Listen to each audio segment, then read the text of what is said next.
জ্বালানি সংকট সরকারের তৈরি নয়, এটি বৈশ্বিক যুদ্ধ পরিস্থিতির কারণে সৃষ্ট বৈশ্বিক সমস্যা, এমন মন্তব্য করেছেন বিএনপি ভারপ্রাপ্ত মহাসচিব রুহুল কবির রিজভী।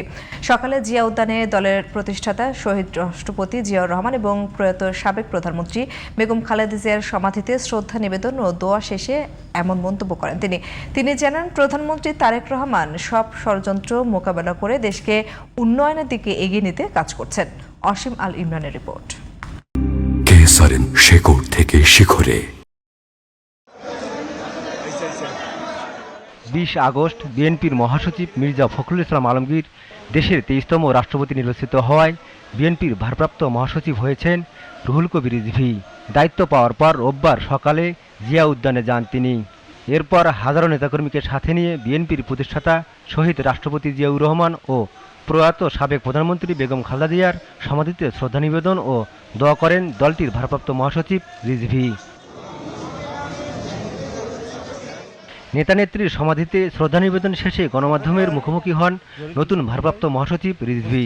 বলেন, বৈশ্বিক যুদ্ধের কারণেই দেশের জ্বালানি সংকট আর গ্যাস ও এলএনজি সরবরাহ ত্রুটি সমাধান হওয়ায় লোডশেডিং কমেছে বলেও দাবি করেন তিনি।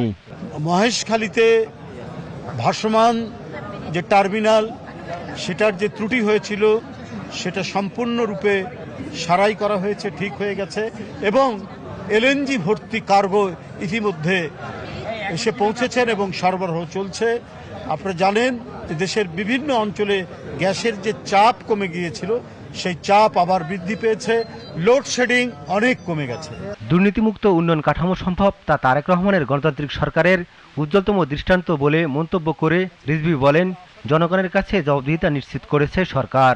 প্রতিটি ক্ষেত্রে সরকার যে কাজগুলি করছেন তার জবাবদিহিতা থাকবে, সেটি পার্লামেন্টে হতে পারে, সেটি নেতাকর্মীদের মধ্যেও সরকার মন্ত্রীরা সেই জবাবদিহিতা করবেন সাধারণ নেতাকর্মীদের মধ্যে, এবং গণমাধ্যমে আপনারা যারা আছেন আপনাদের মাধ্যমেও জবাবদিহিতা করছে সরকার। ইতিমধ্যে তার কয়েকটি দৃষ্টান্ত সেটি রেখেছেন।